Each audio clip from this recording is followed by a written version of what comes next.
Olá, meus amigos, boa noite, boa noite a todos. Que alegria estarmos juntos nessa noite. Estamos aqui juntos, meus amigos, em mais esse momento, nesse nosso canal de amor, de alegria por nos reencontrarmos. E hoje nós estaremos com a nossa amiga Ciomara, tão querida, nossa amiga de Salvador. Boa noite, Sinara. Boa noite, Jane, Karen. Nossa amiga já está aqui, então nós vamos convidá-la. Boa noite, Ares. Nossa amiga Ciomara. Vamos convidá-la.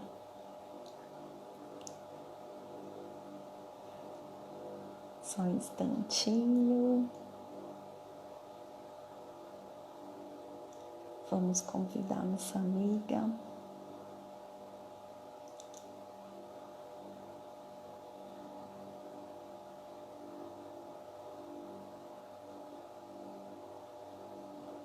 E hoje nós vamos falar do monte.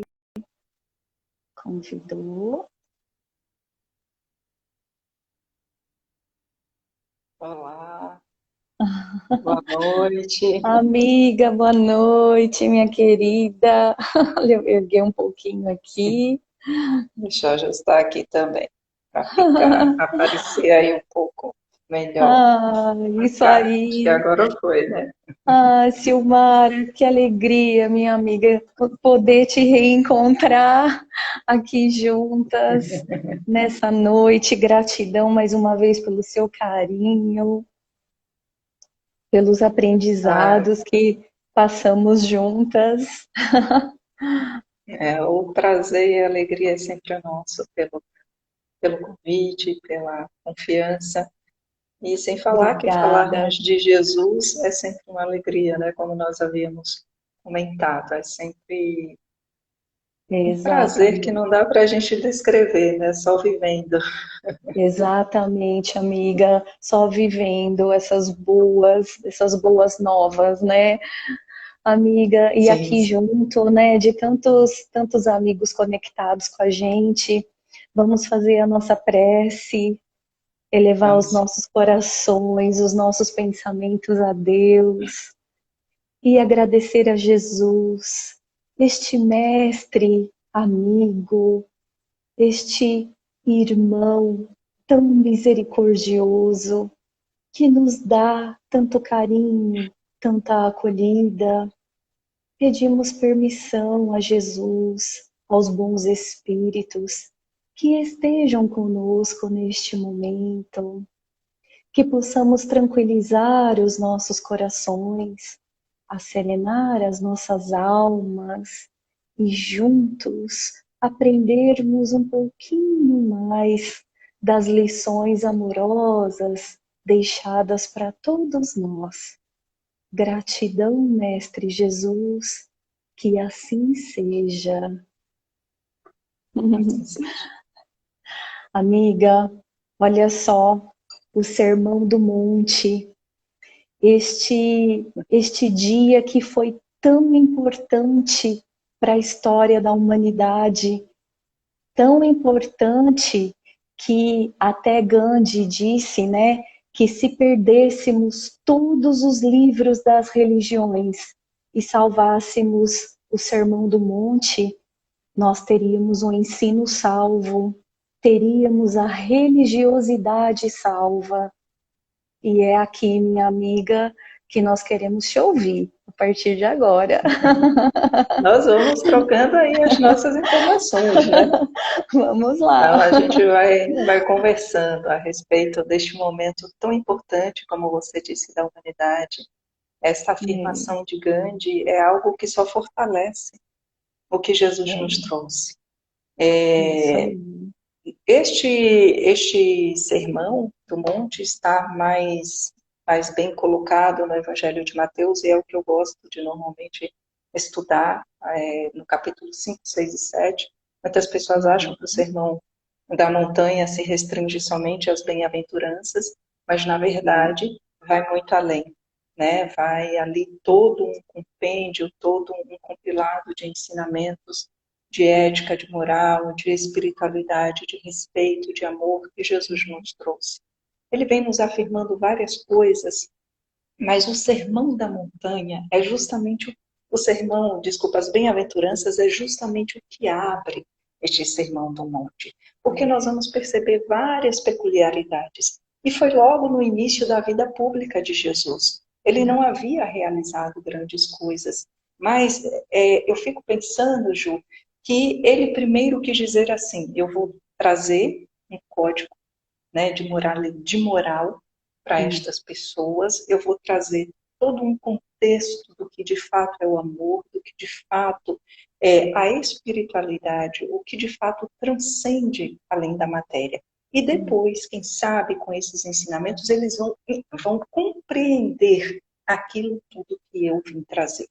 Porque se não tivesse tido o Sermão do Monte, muitas pessoas não iriam compreender muitas coisas dos ensinamentos de Jesus. Nós, até hoje, inclusive, não compreenderíamos. Mas quando ele nos traz, ele nos brinda com estas reflexões. Você que canta também, tem uma voz linda, você e o Ares, quando vão cantar aí, né, passa algo assim para o nosso coração que nos emociona. Eu fico imaginando Jesus subindo naquele monte, subindo ali e tocando a melodia mais linda que a humanidade pôde ouvir. Porque o Sermão da Montanha não são só palavras, é um cântico de louvor, de agradecimento, de enternecimento. É um cântico de esperança, de fé, de lealdade, de fidelidade para com as criaturas. É um cântico de justiça, é um cântico de perseverança. Todas as virtudes estão contidas no Sermão da Montanha. Todo tipo de ensinamento, de respeito que você quer que as criaturas tenham para com você, estão lá contidas. Porque Jesus vem nos trazer tudo, tintim por tintim, como se fala no dito popular, né? E ele abre Mateus, ele começa o Sermão da Montanha nos trazendo um fato bem interessante que nos passa sempre despercebido. E Jesus, vendo a multidão, subiu um monte. E assentando-se, né, ali, aproximaram-se dele os seus discípulos. E aquele monte de gente. Se eu tivesse lá e não aproveitasse uma oportunidade dessa, misericórdia. Mas acho que não aproveitei não, né? E aí ele vai dizer, e abrindo a sua boca, nos ensinava a dizer. Porque nós temos certeza de quando nós estamos abrindo a nossa boca, se aquilo que a gente fala é útil, se aquilo que a gente fala é proveitoso, se aquilo que a gente fala é elevado, é algo que transcende a matéria, é algo que vai auxiliar as pessoas, ou a gente abre a boca somente por falar, para dizer que a gente tem uma bela voz, ou para dizer que a gente tem isso, que a gente tem aquilo. Então Jesus, ele sabia o que ele ia dizer. Ele sabia o motivo pelo qual ele estava abrindo. E o apóstolo capta essa essência da mensagem. E abrindo a boca, ele começa a nos ensinar. Ele começa a trazer ali para nós tudo que nós já ouvimos e aquilo que nós conversamos ontem, né? Aquilo que nós conversamos ontem, que mesmo que a gente aí passe várias e várias encarnações, né, Ju? Não serão suficientes para a gente penetrar na grandeza do Sermão da Montanha. Aqui a gente só arranha, a gente vai estudando de um lado, ouvindo ali do outro, vai estudando, vai pesquisando, vai buscando compreender mais. Há 10 anos atrás a gente já não tinha o mesmo contexto que a gente tem hoje. Já mudou as nossas ideias, já mudou a nossa forma de pensar. Então, aqui nós já temos um ponto muito importante. E abrindo a boca, começou a falar, para dizer para nós, olha, Lembra que quando você abrir sua boca, saiba o que você vai dizer, né? Exatamente. Se você tiver algo aí para completar, depois a gente vai dando sequência aí na Ah, conversa. então, amiga, assim, interessante, né, até a surpresa de todos, porque eles esperavam Jesus, né, como o Messias, herdeiro do grande rei Davi, né, aquele político, né, das grandes lutas da justiça política, né, e não o Messias do qual falavam os profetas. E aí Jesus, né, começa a mostrar, igual você falou, ao abrir a boca, e Jesus, ele não apenas falava, ele exemplificava sempre, né? Na verdade, Jesus falou muito pouco, né? E É, sempre quando ele falava, assim, o João, ele nos traz uma coisa no último capítulo do seu evangelho. uhum, E se fôssemos anotar tudo, se eles fossem anotar, né? Tudo quanto Jesus realizou, não caberia nos uhum, livros da terra. isso, Vejamos que coisa maravilhosa. Porque maravilhoso. aqui eles escreveram o que eles lembraram, porque foi escrito muitos anos depois da morte do Uhum, Cristo. Não foi escrito ali. Mateus anotava sempre algumas coisas, porque ele era um dos poucos que sabia escrever. Sendo cobrador de impostos, ele tinha essa habilidade da escrita. uhum, Tanto que foi o primeiro evangelho a circular, né, entre eles os escritos de Mateus. E muitas pessoas, inclusive o próprio Paulo, ele pega o Evangelho de Mateus, uma cópia do Evangelho de Mateus, e leva para as igrejas, né, que ele fundava, para as uhum, cidades que ele ia. Então já tinha-se ali muitos escritos de Mateus, mas não foi simultâneo, né? Então, assim, veio um pouco depois também. Depois aí uhum, vieram os outros, que a gente sabe, o Evangelho de Marcos, que também foi muito tempo depois, né? O Evangelho de Lucas, que foi um evangelho de pesquisa, já no finalzinho aí da vida de Paulo, e de João também, que foi, né, o único apóstolo que morreu de morte natural, que também foi muito tempo uhum. depois. E eu fico pensando como que eles lembraram Então, integralmente o que Jesus disse, ah, né? Porque eu acho que no momento que eles foram escrever, tinha ali alguém soprando, olha, foi isso aqui, reavivando a memória deles, exatamente. né? Trazendo aquelas ideias, aquelas mensagens. Mas tem coisas que marcam tão profundamente a nossa existência que não tem como a gente não lembrar. Não Verdade. tem como não lembrarmos. Mas além do que está escrito, além do que está escrito, nós temos as conversas particulares. Conviver É, com Jesus deve ter sido uma dádiva. E não é à toa que muitos autores espíritas, né, em espírito, nos trazem, nos brindam com excelentes histórias, com crônicas, como uhum, Humberto de Campos, Amélia Rodrigues e tantos outros, que vêm nos relatar esses ensinamentos de Jesus, esses uhum. momentos. Mas Jesus abrindo a boca e falando: bem-aventurados os pobres em espírito, porque Uhum. deles é o reino dos céus. E antigamente as pessoas usavam esse pobre de espírito até como uma forma de ofensa, né? Ah, Pois você é pobre de espírito. é, maneira Você negativa. você é pobre de espírito, como se estivesse reduzindo a pessoa a nada. E Jesus Uhum. trouxe num contexto completamente diferente. Diferente. Completamente diferente. O É, que nós podemos compreender por pobres de espírito ou em espírito depende das traduções. uhum. Né? O que significa essa pobreza de espírito? Porque aquelas pessoas, algumas delas, tinham a impressão, né, principalmente alguns dos seus apóstolos, Judas inclusive, de que Uhum. Jesus tinha que seguir os fariseus, os Aham. chefes das sinagogas, os doutores da lei, que Jesus tinha que ir naquele mesmo contexto. Né? Jesus tinha que ir naquele mesmo contexto. Mas Jesus veio nos trazer uma riqueza e uma realeza completamente diferente. Jesus, Uhum. desde o seu nascimento, vem nos ensinar o que está justamente na primeira bem-aventurança. a humildade. Humildade. Desde o seu nascimento, Jesus veio nos ensinar a ser humilde. Não foi à toa que ele nasceu entre os animais. Exatamente. Ele viveu numa carpintaria com a sua família, trabalhou, inclusive.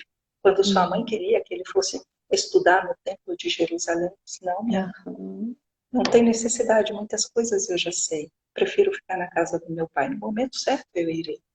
Isto. Mas mostrando para nós, né? Pode falar.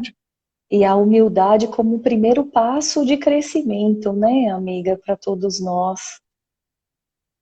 Exatamente. Porque sem humildade, nós não conseguimos vencer muitas coisas. Exatamente. Principalmente o orgulho. Principalmente o orgulho. Então, ser pobre em espírito ou de espírito não é a pobreza no sentido pejorativo, mas a pobreza e a falta, a escassez das nossas mazelas, dos nossos defeitos. É você ser pobre em orgulho, é você ser escasso em vaidade, é você ser precário em ostentação, em arrogância, em avareza. É você começar a tirar de você a riqueza do que te sufoca e dar espaço à riqueza do Espírito. É você começar a eliminar do seu coração aquilo que te prende às coisas materiais, às coisas do mundo, às dores que o mundo nos trazem. E nós precisamos compreender que quanto mais nós exercitarmos a humildade, mais rico nós seremos. Eu não me recordo, acho que é no Livro dos Espíritos, no terceiro livro das leis morais. Não me recordo aqui exatamente qual das leis, mas é que fala do necessário e do supérfluo. E os benfeitores vêm nos trazer algo muito interessante. Né? Eu não me recordo exatamente onde está, tá? Então eu não vou classificar aqui a parte do livro. Mas ele diz que o mais rico dentre nós é aquele que menos necessita. O mais rico é aquele que de menos coisas necessita. Porque encontrou o verdadeiro sentido da vida. Exatamente. Porque o mais importante está dentro de nós. Dentro de nós. E a gente só vai encontrar tudo isso justamente transitando nas terras da humildade. Se não for assim, fica muito difícil. A humildade é o início do monte, é a planície do monte. Verdade, amiga. Isso mesmo. E assim, né, a gente vê que as bem-aventuranças são degraus para as nossas evoluções, da nossa evolução.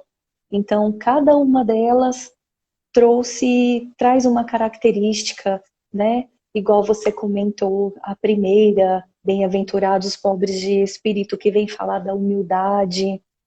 Bem-aventurados os que choram, porque serão consolados.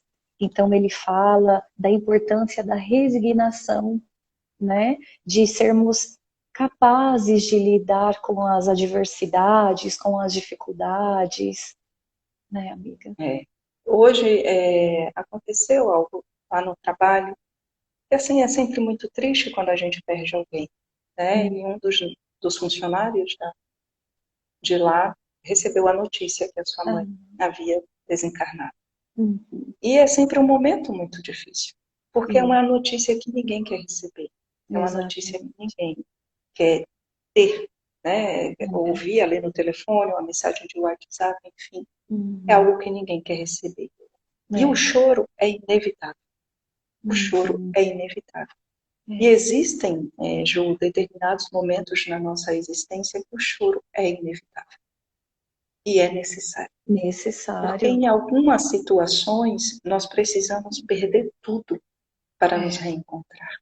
Exatamente. Nós precisamos, de fato, estar pobre de tudo que nos faz sofrer. E é deste choro que Jesus fala.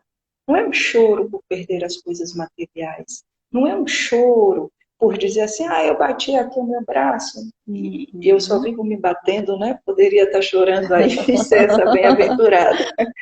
Mas não é o choro das perdas materiais, não é o choro da arrogância, não é o choro da Uhum. vaidade, não é o choro do orgulho, é o choro da dor da alma, é o Isso. choro do espírito.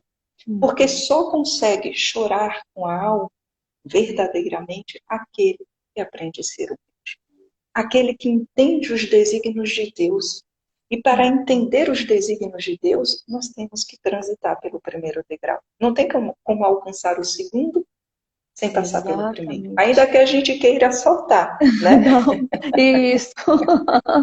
É, Dar uma estaladinha, né? isso, reconhecermos, né, amiga, as nossas fragilidades, que são Sim, imensas, né, como a Jane acabou de dizer, despojar-se, despojarmos, né, de tudo isso mesmo, identificarmos que somos tão pequenos ainda, que podemos sim e devemos sofrer, né, devemos passar por tudo isso, chorar de compaixão pelo próximo, como a isso. Teresa bem lembrou, isso mesmo, A compaixão é irmã da caridade. isso. Então, se nós formos pegar assim o contexto da caridade, né? A mensagem, a pergunta que está lá no Livro dos Espíritos 886. Qual o sentido da palavra caridade, tal qual compreendia Jesus? Pergunta Uhum, Kardec aos benfeitores. Benevolência para com todos, indulgência, né? Pelas faltas e o perdão das ofensas. Como que eu serei benevolente, indulgente e perdoar alguém se não tiver compaixão? Como exatamente. praticar a caridade? Faltando alguma das suas irmãs Uhum. prediletas. Não Predile... tem, não Exatamente. tem como, sabe? Então, assim, quando nós choramos pelo próximo, quando nós sentimos a dor do próximo, porque, assim, não é você chorar por chorar. Tem até Uhum, uma história de, não sei quem foi que contou outro dia, que ela, há uns anos atrás, ela foi em um velório, né? uhum, Aqui é em tom, obviamente, de brincadeira, mas com todo respeito. Ela foi em um velório e tudo ela chorava, tudo ela chorava. E ela foi, observou ali a sala lotada, mas não sabia o nome da pessoa que havia desencarnado. Sabia que era a mãe da sua amiga. Ela viu uhum, aquele monte de gente ali chorando, chorando, chorando, chorando, e começou a chorar junto. Começou a uhum. chorar, mas ela olhava para as pessoas e via um monte de gente estranha. Nossa, mas não vi minha amiga aqui, ela tinha que estar aqui, né? Porque a mãe, ela tinha que estar chorando também. Se eu estou chorando, ela tinha a obrigação de estar chorando. E ela vai e fala assim, coitada, né? Desencarnou, mas Deus vai acolhê-la. E aí, quando ela chega próximo ao caixão, ela não era, é uma mulher, por que no caixão está um homem? Né? E ela percebe que ela tinha entrado no velório errado e fica Oh, completamente desconcertada, né? Porque assim, aham, você não tem que chorar no embalo, você tem que chorar de compaixão, você tem que exatamente. chorar de compaixão, você tem que Uhum. chorar pelo outro, sentindo a dor do outro, É, compreendendo que existem momentos que é inevitável o outro chorar e respeitar. exatamente. Porque não adianta a gente dizer assim, mas você é espírita. Como é que você não confia na vida depois da morte? Se é o que nós ensinamos para as pessoas, que o espírito é imortal, que ele não perece, que ele é perene, Uhum. apenas o corpo físico vai, apenas o corpo físico parte, mas o espírito não. Reaja, tenha bom ânimo, você tem que reagir, saia dessa onda de tristeza. É uma crueldade até nós É, fazermos isso. É dizer para o verdade. outro, meu irmão, você tem que chorar a sua dor. Isto. Eu talvez não compreenda a tua dor, Uhum. Isto. mas me cabe respeitá-la. E quando a gente não sabe o que falar, melhor é ficar calado. Exatamente, é. Melhor se é ficar calado. E um momento muito importante de vivermos o luto, né, amiga? Porque Exatamente. estamos ali finalizando um momento Um de ciclo, uma né? existência juntos, almas tão queridas, né, caras aos nossos corações, e despedindo desse Exatamente. reencontro, né? Porque nós temos que viver o luto, mas não podemos e não devemos transformar a nossa vida no eterno luto. E há uma E, diferença muito grande. Viver o sim, luto é você entender o tempo do luto, como que ele isso, está sendo processado dentro do seu coração. Eu sempre costumo dizer exatamente. que o tempo é um amigo muito sábio, é É. um amigo de uma sabedoria assim incrível, porque ele tem a capacidade de colocar cada coisa no seu devido lugar. Ele Uhum. vai colocando, aqui agora está doendo, é como um quebra-cabeças que vai se organizando É, no nosso coração. Né? Aqui eu isso. coloco um pedacinho, depois eu vou colocar outro pedacinho, mas esse aqui ainda não está no tempo, então vamos dar mais um tempo para que o tempo trabalhe, né? E aos Isso poucos ele mesmo. vai organizando. A gente vai entendendo e vendo que a dor vai se convertendo, vai se transformando em saudade. E não é uma Exato. saudade de revolta, é uma Uhum. saudade saudável, na certeza Exatamente. do reencontro. Mas aí cada um tem o seu momento. É o Cada um momento. tem o seu Isso. momento. E dentro, né, amiga, da questão da misericórdia, de sermos misericordiosos, é o processo de empatia, né, que é principal a todas essas questões mesmo, de acolhermos, de lutarmos pela Sim, pacificação, né, de sermos justos para com as dores sim, alheias, de nos colocarmos mesmo no lugar dos outros, né? pois é. Então Jesus sabia o que estava dizendo, né? E não à toa, nos ensinando a ser humilde, resignados, ele ainda vem para o terceiro. Bem-aventurados os mansos e pacíficos, né? Ou brandos, Isso. porque herdarão a terra. Em algumas traduções, somente os mansos. E Aham. é muito difícil a gente construir essa mansuetude no momento de dor, no momento Isso. de perda. Uhum. É muito difícil nós Exatamente. construirmos em nós algo de positivo dentro da gente se nós não temos paz interior. É, Buscar a paz no exatamente. mundo para acalmar a euforia, né, da alma, para acalmar a tempestade do coração, é sempre Uhum. algo muito arriscado e perigoso. É. Porque você pode ter alguns minutos de sensação de torpor, de anestesia, mas Uhum. depois que essas sensações passam, a dor volta ainda mais Uhum. intensa. Mas quando cultivamos em nós esta questão da mansuetude, como você trouxe aqui, e a Teresa também enfatizou aqui, a questão da empatia. Quando Uhum. nós nos colocamos no lugar do outro, porque eu sempre fico pensando assim, nós falamos de uma virtude, mas Uhum. nos esquecemos que esta virtude está atrelada a outras. É, Nenhuma virtude caminha sozinha. exatamente. Nenhuma virtude caminha sozinha. É, As virtudes se dão as mãos. E é, elas só se tornam possíveis de serem vividas, de serem exercitadas em união é e isso. não em separação. Uhum. Quando você compreende que para você ser empático, você tem que ser dócil, você tem que ser humilde, você tem Humilde. que ser resignado, você tem que ser manso, você tem que ser misericordioso, você tem que... Não, eu preciso de tudo isso para uma única coisa, sim, para uma única coisa. Porque se nós formos pegar assim o contexto, né? Jesus foi resumido em amor, certo? Aham. Jesus é amor. João nos traz no seu primeiro capítulo, no primeiro capítulo do seu evangelho, que o verbo se fez carne e habitou entre nós. O Uhum. verbo amor, o verbo amar. Então Jesus foi o amor na sua maior grandeza, o amor mais sublime que nós tivemos contato. Uhum. Mas o amor é a união de todas as virtudes. Uhum.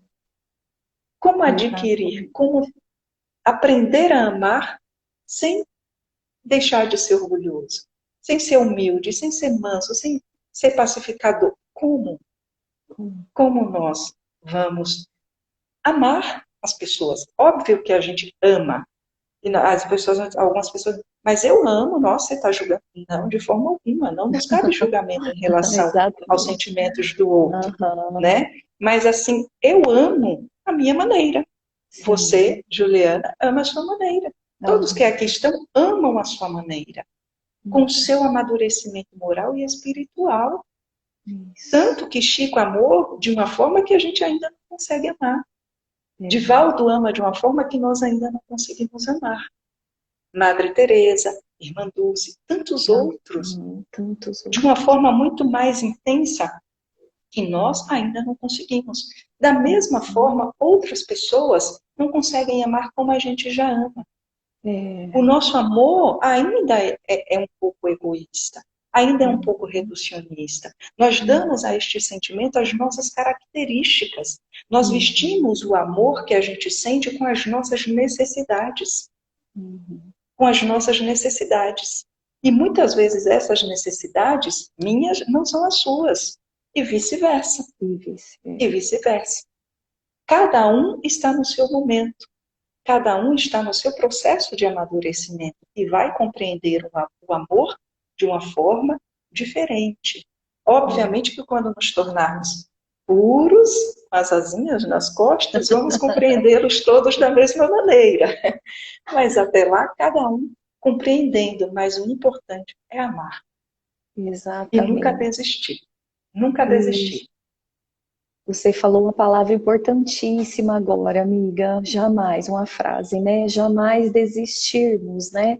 E compreendermos e termos paciência conosco mesmo, né? Porque até a Jane bem lembrou que a diferença, né, entre sermos pacíficos e sermos pacificadores, sim, né? Então, até assistindo uma palestra do Simão Pedro, né, ele nos explica que sermos pacíficos é não devolvermos o mal.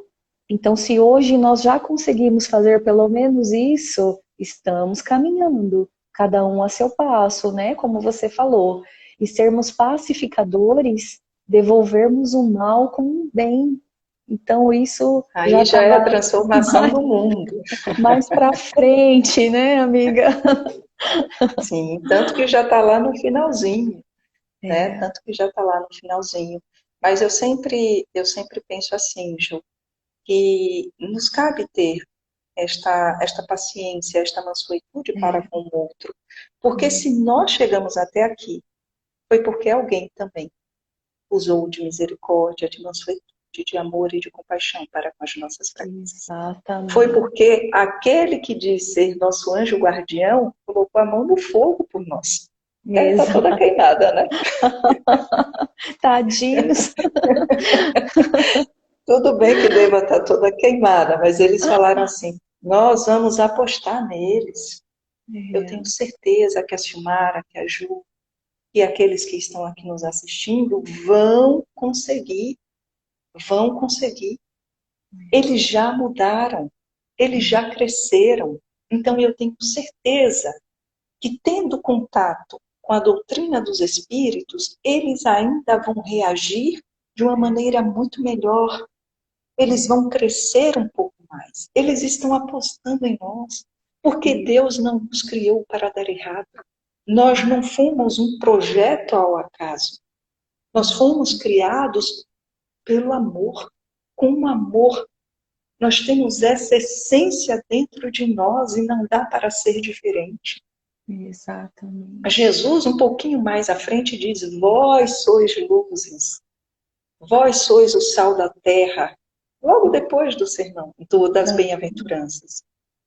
Fazei brilhar a vossa luz, e se Jesus viu isso na gente, meu Deus, por que a gente não enxerga? Porque é tão difícil a gente ainda perceber. É lógico que não é enxergar essa luz no sentido da vaidade, da ostentação, dos holofotes, dos cliques, né? Das curtidas, eu nem sei como é que chama aí no Instagram, acho que é views, algum negócio assim, né? Essa linguagem assim eu não entendo, mas não é por conta das curtidas que eu vou ter, Porque Jesus nos fala, fazei com que as vossas obras sejam vistas pelos homens, mas que aqueles que vejam, glorifiquem a Deus. Não é glorifique a mim, glorifique a você. Glorifiquem a Deus Aham. pelo bem que nós realizamos. Porque se estamos realizando, né, é porque Deus assim nos permite. Né? Exatamente, amiga. E Jesus confiava tanto, né, nos apóstolos, em todos nós, vamos dizer assim, né, que você, como você bem lembrou, quando ele disse, vós sois o sal da terra, porque naquela época a qualidade do sal, o sal era muito importante para eles, né? Sim, Então Jesus comparou, fez essa comparação para os discípulos, porque ele quis dizer que os discípulos precisavam preservar a nossa fé. Eles precisavam nos ensinar essa preservação da nossa fé. e Eles preservar, sobretudo, a essência do Evangelho. Exatamente. Preservar a esperança nas nossas almas, né, amiga? Para que Pois pudéssemos é. trazer, além dos tempos, essa centelha acesa em nós, né? Como ele bem disse também, não coloqueis a candeia debaixo do alqueire, para não correr o Exatamente. risco de apagar a luz. A Tereza colocou que ainda não temos olhos de ver. Eu acho que às vezes, Tereza, a gente faz igual esses emojizinhos, coloca os dedos assim, aquela carinha assim. E quando a gente tira a mão dos olhos, que a gente vê, aí o negócio fica mais Exatamente. complicado, né? Mas esses ensinamentos de Jesus, de fato, é para a nossa vida inteira. Por mais que a gente tente penetrar na essência das palavras do Cristo, muitas vezes nós não temos compreensão, porque a gente fica buscando, como eu disse, viver as virtudes isoladamente. Nós não É, procuramos vivê-las no conjunto. Nós não isso. procuramos compreender que para ter humildade, a gente precisa desenvolver uma série de outras virtudes. A humildade é a primeira delas e já é tão difícil. Exatamente. Imaginemos desenvolvermos aqui, como ele diz, os que têm fome e sede de justiça, quando somos contrariados, que a gente quer sempre apontar o seu, eu tenho razão. Usar sempre, nos valermos sempre de dois pesos e duas medidas, e Jesus nos fala, ainda no Sermão da Montanha, com o mesmo Aham. peso que pesardes Uhum. alguém, também vós será pesado. Da mesma forma que você medir alguém, também será medido. Porque não existem Exatamente. dois pesos e duas medidas. Mas a gente sempre usa o rigor da lei para condenar o outro. E toda a docilidade, todos os atenuantes da lei para nos absorver. E quando nós falamos de justiça, nós nos esquecemos que aqui não é a justiça dos homens, é a Uhum. justiça de Deus. Exatamente. Porque Jesus sabia que a justiça humana ainda é falha, é É. transitória, é passageira, mas as leis divinas, elas são imutáveis. Elas são Exatamente. imutáveis. Então, quando Jesus fala a respeito desta fome de justiça, não é da minha fome de justiça de dizer assim, ó Senhor, eu estou entregando aqui nas tuas mãos, viu? Porque a gente faz de Deus e de Jesus um justiceiro. Pois Aí a é. gente fala assim, eu tirei a responsabilidade das minhas costas. Eu estou Pois entregando para é. o Senhor. O Senhor faz o outro tropeçar, quebrar a cara, ou perder o emprego, porque depois eu vou dizer assim, tá vendo? Deus sabe o que faz.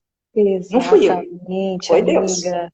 Foi Cuidarmos Deus. muito, né, com essa intenção de sermos justiceiros, porque é sermos vingativos, né? Tomar cuidado com isso. Kardec, lá no Evangelho, no que diz lá a respeito da vingança, diz que nós, quanto espírita, já não podemos mais cultivar em nosso coração o sentimento desta forma, Ordem, deste exato. quilate. Nós não podemos mais guardar em nosso coração o sentimento de vingança. Até É mesmo porque a gente isso. sabe que é a que se faz, mas ali na frente recebe, né? Exatamente, amiga. E não nos compete sempre dizer, porque a gente muitas vezes diz assim, olha, Eu não tenho nada contra fulano. Não quero nunca mais ver na minha vida. E quando a pessoa se dá mal, você fala assim, aí, ó, tá vendo? Fez por Isso onde? Aqui se faz, aqui se paga. Deus sabe de todas as coisas. É óbvio que a gente não vai ter com o inimigo a mesma emoção, o mesmo sim. carinho que Uhum. a gente tem com um amigo. E isso está lá no Evangelho, fala mais os vossos inimigos, né? No capítulo que fala mais os vossos inimigos. Não tem Ah, como eu encontrar um amigo e um inimigo e dizer que eu estou sentindo a mesma coisa. Mas é não isso, desejar o mal, não exatamente. desejarmos o mal. Isso já Assim já é será um grande passo. um grande passo, isso mesmo. Mas já aí que você falou de passo, vamos para o próximo passo. Vamos, pode continuar, amiga. Estamos Não, senão eu amando. falo demais. Se não puxar o sino aí fica difícil. Ah, não, temos tempo ainda. E Então, aí ele também nos falou sobre os puros de coração, né, amiga? De vermos Deus nas pessoas, mesmo diante de suas maldades. Então, os puros de coração são aqueles que conseguem olhar as pessoas além dos defeitos que todos nós temos, né? Além das maldades que fazemos aos outros. Então, os puros de coração são aqueles que conseguem ver o bem, enxergar o bem nas pessoas, de enxergar o bem em todas as coisas, porque até os maiores bandidos, né, amigos, os maiores espíritos que ainda estão galgando, eles amam. Eles também amam as suas coisas, tem a quem amar, né? você está também copiando lá o Evangelho segundo o Espiritismo, hein? Estamos juntos. Tem uma das obras que é muito bonita, se não me falha aqui a memória da Amélia Rodrigues, não vou me Uhum, lembrar exatamente qual delas. Tem um capítulo que fala da Maria de Magdala. uhum, Particularmente, a história uhum, dela é algo tocante, é algo emocionante. Porque a gente uhum, sabe, pelo menos no meu ponto de vista, uhum, Maria de Magdala foi a que mais transformou-se ao seguir Jesus. uhum, Quem mais transformou-se. Lá no livro Boa Nova, o capítulo que fala a respeito dela, e Jesus fala assim para ela, Maria, amar é sacrificar-se, é imolar-se, a uhum, palavra que fala, é imolar-se. Para atravessares a porta estreita, Maria, tem que muito amar-se, tem que uhum, muito amar. E quando ela passa pelo aquele processo todo de dor, da perda do Cristo, vai viver com os leprosos e vai reencontrar a Mãe Santíssima, e ela uhum, acaba desencarnando, porque ela ia, né, ficar doente com a lepra, e Jesus a recebe, Jesus a recebe. uhum. E ele diz para ela, Maria, conseguistes atravessar a porta estreita. É lindo Você amou demais. muito, Maria. Vem, Uhum, vem para o meu reino. Mas antes desta transformação toda, lá nesta obra que eu mencionei, fala do primeiro encontro de Maria com Jesus. uhum, Quando ela, ali, vai em busca de algo diferente. Ela pega a barca, atravessa o lago e se depara com Jesus, já no final da tarde, falando com a multidão de pessoas. E quando Jesus a observa no meio da multidão, e o olhar de Jesus era sempre preciso, e que a olha, Jesus começa a falar. E eis que um pastor tinha 100 ovelhas, e uma uhum, delas se perdeu do rebanho. Mas o pastor reconhece a voz das suas ovelhas, e as ovelhas conhecem a voz do seu pastor. Deixa as 99 ovelhas e vai em busca da ovelha perdida. A encontrando, pega no seu colo, coloca no ombro e a leva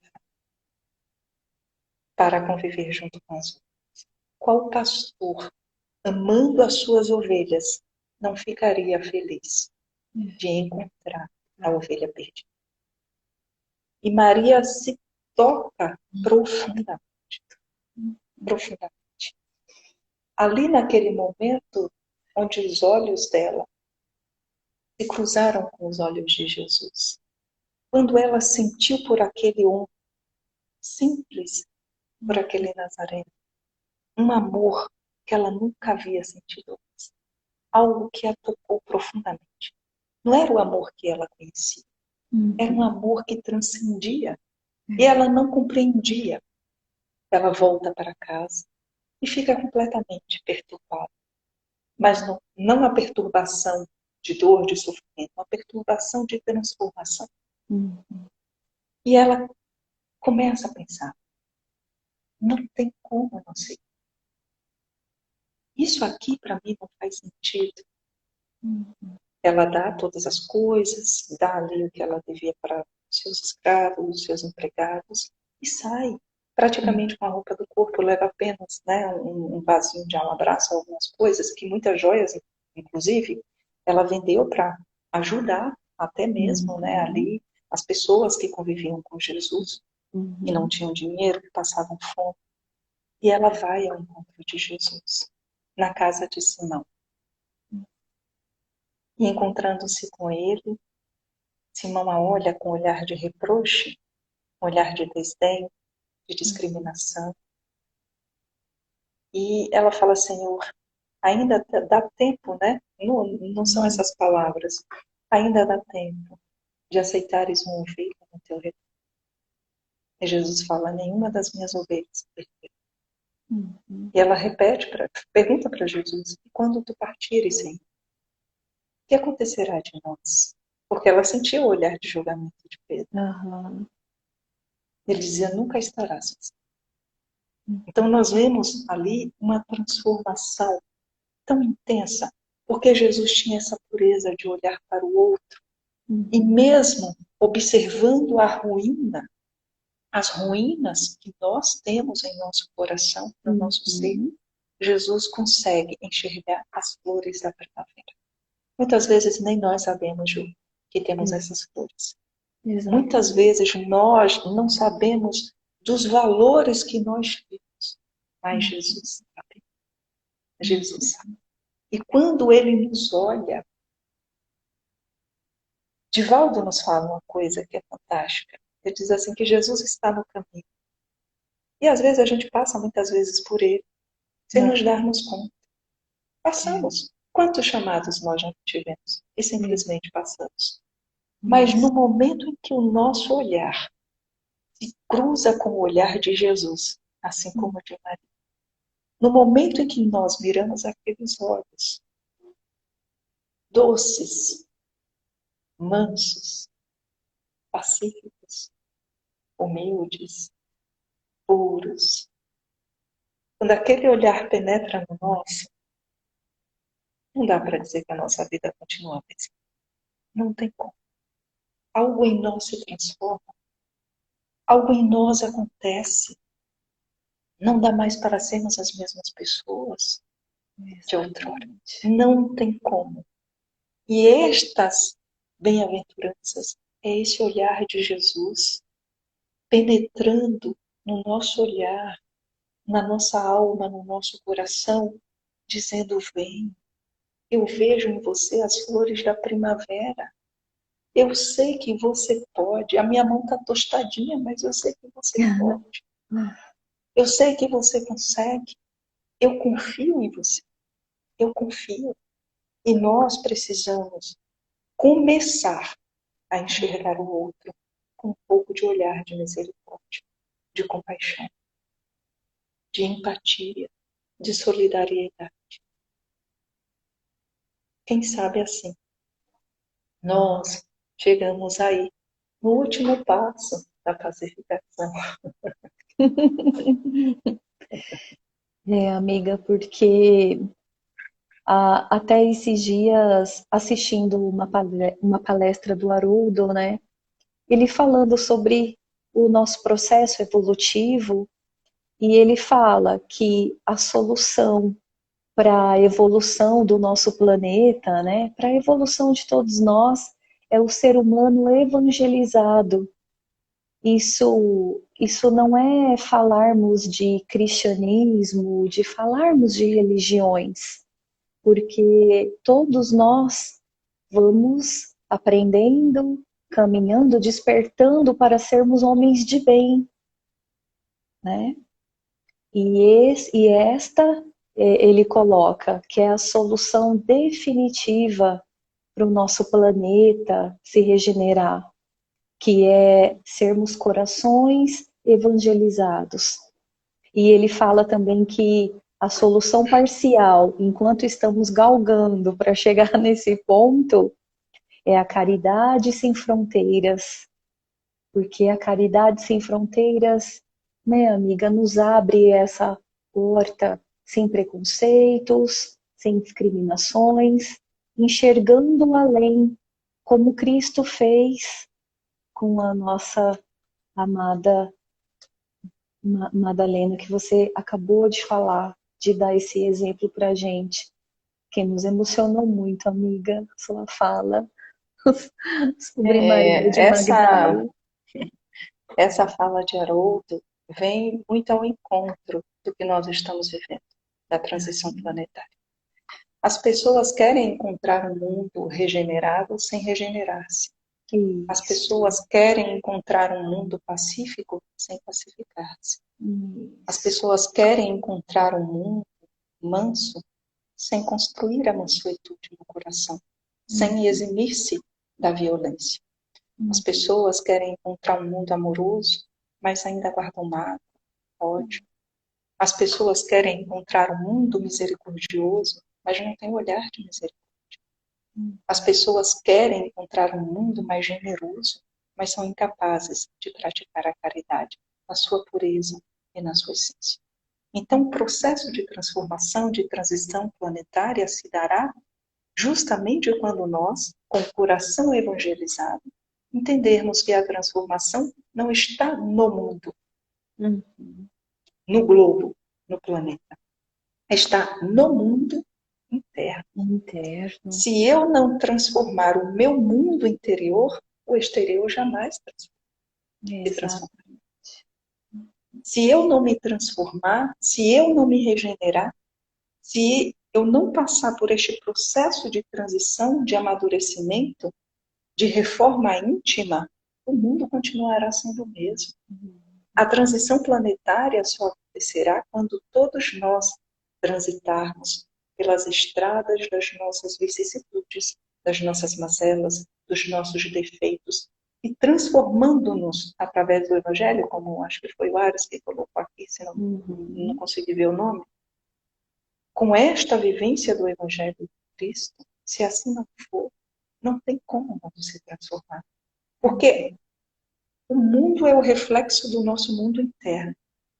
Se eu me transformo, acho que eu falei até isso ontem numa live, se eu me transformo, a minha casa se transforma. Se a minha casa se transforma, os meus vizinhos aqui do prédio se transformam. Se o prédio que eu moro se transforma, a minha rua se transforma. Se a minha rua se transformar, o meu bairro também se transforma. Se o meu bairro se transformar, a minha cidade se transforma. E se a minha cidade se transformar, o meu estado pode se transformar. O meu estado se transformando, o meu país transformar-se-á em algo melhor. E se o meu país se transformar, o mundo se transforma. Mas isto tem que ser um processo de consciência, de amadurecimento e de não responsabilizar o outro enquanto as necessidades que são nossas, que são urgentes em cada um de nós. Porque é fácil eu dizer, mas a Ju não tem paciência. Você pode dizer a mesma coisa, a Silmara é muito intolerante. A Silmara não é uma pessoa legal. E um ficar degladiando com o outro, jogando a culpa para o outro. Mas o que nós estamos fazendo para galgar esses degraus das bem-aventuranças? Num momento tão importante da nossa terra. A terra chora, dores de parto, ela geme, ela grita. Aqueles que têm olhos de ver, ouvidos para ouvir, vai conseguir perceber que de todos os lados há um choro, de uma mãe que perdeu um filho, de um filho que perdeu uma mãe, que está órfão, que não tem ninguém, de uma mãe que não tem alimento, que não tem leite no seu seio para amamentar o seu filho, de um pai que não tem dinheiro para colocar o pão sobre a mesa para alimentar a sua família, de um avô, de um idoso que foi abandonado pela sua família e que está lá passando os últimos dias da sua existência sozinho. Exato. Em todos os lugares há pessoas que choram, pessoas na rua que não têm a companhia sequer de um amigo. Exato. Muitas vezes tem de um canto, mas não tem a companhia de um amigo, de um familiar. Das pessoas gemendo nos hospitais, buscando ar, buscando vida, sem encontrar. Quantos choros nós estamos ouvindo? Mas será que nós queremos ouvir ou estamos tampando os ouvidos? Estamos tendo Porque olhos se de nós... ver. Exatamente, porque se nós fecharmos os olhos e tamparmos os nossos ouvidos, quando que esse processo de regeneração se dará? Porque a Terra vai avançar. A Terra vai avançar. Mas se eu não me enquadrar dentro desses padrões, sinto muito. Eu só... Perdona-me, pero tú terás que ir. Não temos outra saída. Não temos outra saída, a não ser nos transformar. Nós temos, hoje, Ju, toda a ferramenta que precisamos. Toda a ferramenta. E esta ferramenta não custa um centavo. Não custa R$1. Porque na empresa de Jesus, na empresa do amor e da caridade, não existem desempregados. Jesus nunca dispensa ninguém. Jesus nunca demite ninguém. Nós nos demitimos. Nós faltamos no nosso posto de serviço. Mas ele está conta lá. conosco diariamente, né, amiga? Ele diz, eu sou a videira, vocês são os ramos. Que coisa mais bonita do que isso? Que poesia mais bonita do que isso?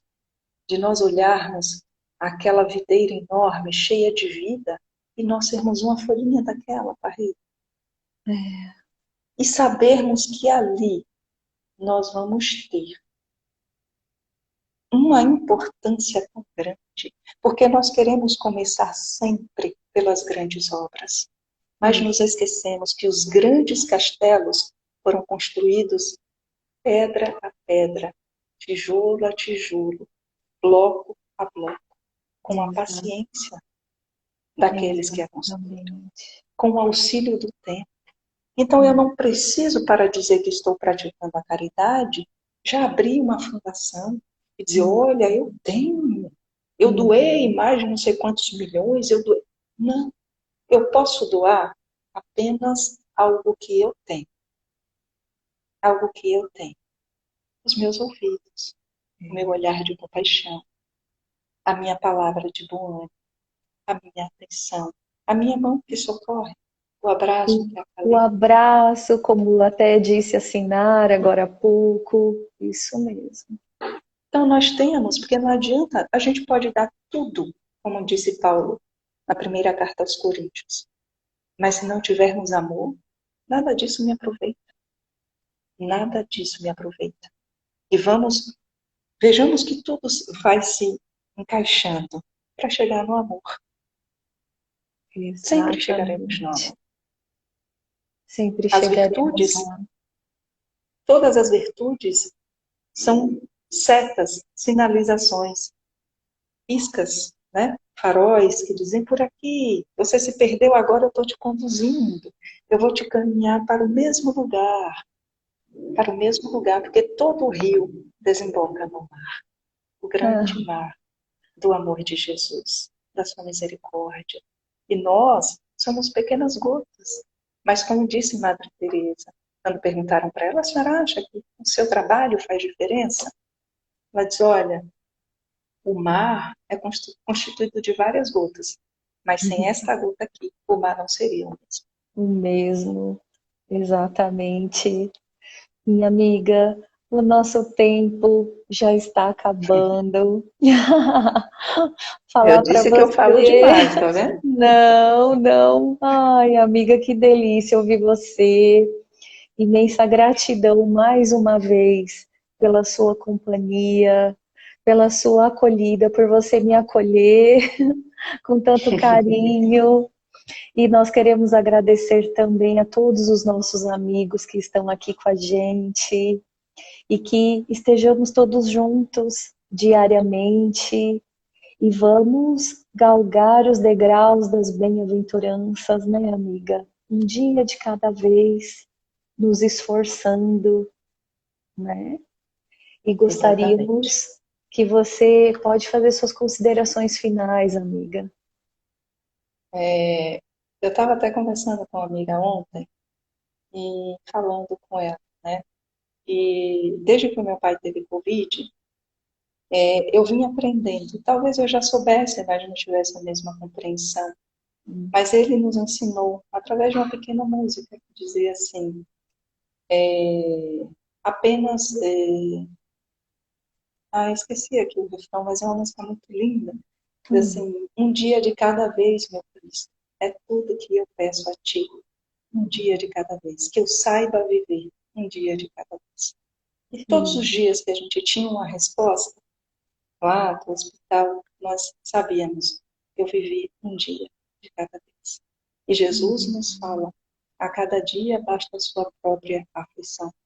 Nesses dias de dor, de sofrimento, acho que não existe nada melhor do que ouvirmos o cântico da Boa Nova de Jesus, o cântico do Sermão da Montanha, das Bem-aventuranças, a nos convidar, e mais do que nunca, ouvirmos da sua voz, compassiva, carregada de compaixão e amor. Vinde a mim, todos vós que estáis fatigados e sobrecarregados, e eu vos aliviarei. Tomai sobre vós o meu jugo, porque ele é leve, né? Suave, e o meu fardo é leve. Então, nesses dias de dor, ouçamos a voz de Jesus. Vinde a mim, vinde a mim. Ele está ali, do outro lado da rua, só apenas esperando que nós tenhamos o esforço e a boa vontade de atravessá-la e abraçar. E que abraço de amor, e que abraço de paz e de luz nós não vamos receber. Muita paz para todos, gratidão, Ju. Foi uma alegria estar aqui com você, uma alegria mesmo, pode ter certeza. Eu Gratidão é gostaria de minha. ouvir a sua voz cantando, né? Mas tudo bem. Ah, daqui uns dias, amiga. Amiga, e aí também estaremos com você. Vamos marcar, porque você Vamos fala um combinar. pouquinho pra gente, amiga. Vocês também têm um canal, né, no Sim, YouTube. sim. Nós Isso. temos aqui um Uhum. canal chamado Videira de Luz, e este pequeno trabalho está se convertendo em um trabalho também muito pequeno, mas converter-se-á em uma casa espírita logo em breve, Oh, se meu Deus quiser. Deus. Né? Então, assim, Jesus nos convida, nós estamos aqui para servir e rogamos sempre a sua misericórdia, embora não nos achemos merecedores. Eu, pelo menos, não me considero, não me acho, mas estamos aqui para amar e servir. Então, em breve, se Deus quiser, o Videira de Luz será também mais um ponto aí de luz no universo, com a intenção de amar e servir em nome de Jesus. Isso aí, amiga. E vocês estão preparados e Jesus confia totalmente em vocês. Gratidão, minha linda Silmara. Gratidão. Amigos, fiquem com Deus, fiquem na paz de Jesus. Muito obrigada mesmo por estarem conosco nessa noite, né, Silmara? Sim, sim, sem a Beijos. companhia deles, né? Pois Sem a é, paciência deles, né? Eles exercitaram a paciência, pelo menos, tem, tá vendo? tem a misericórdia deles para com a gente, né, amiga? Misericórdia, Ah, compaixão e paciência. verdade. Abraços, meus amigos. Fiquem com Deus.